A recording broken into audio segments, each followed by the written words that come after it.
Hey, what's going on everybody? In today's video, I'm going to show you how to convert your electric pack wheel into a non-electric pack wheel. So let's get into it.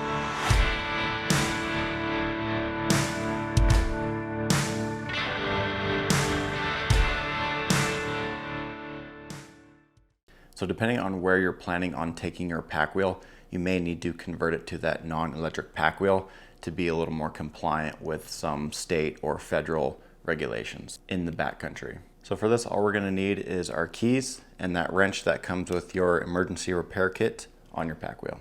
All right, so to start, let's go ahead and take off our battery first. Let's go ahead and unlock that, and then you're going to be sliding this battery towards the key side to take it off. Just like that. Let's go ahead and set that aside. Now let me flip my pack wheel over.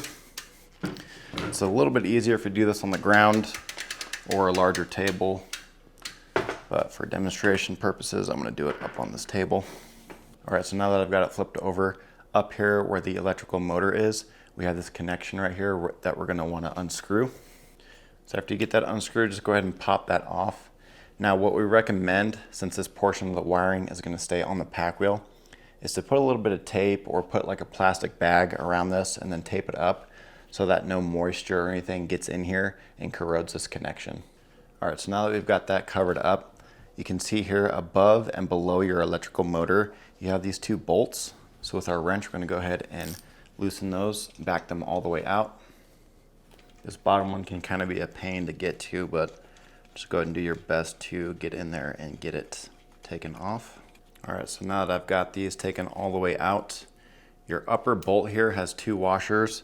The bottom bolt has one washer, so just keep that in mind when you're putting it back together.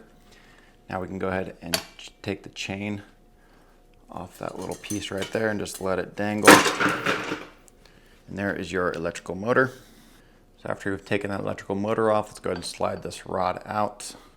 Just take that piece right out, set that aside. So I went ahead and flipped the pack wheel over one more time just to get that tire right side up. Now right here we have this quick release axle rod. So let's go ahead and loosen that latch up. Just gonna pop it open, and on the back side of that axle rod on the other side, go ahead and back that thread out just a few turns just to kind of get it a little loose. So now we're gonna go ahead and pop the tire off. Let me get on this other side here.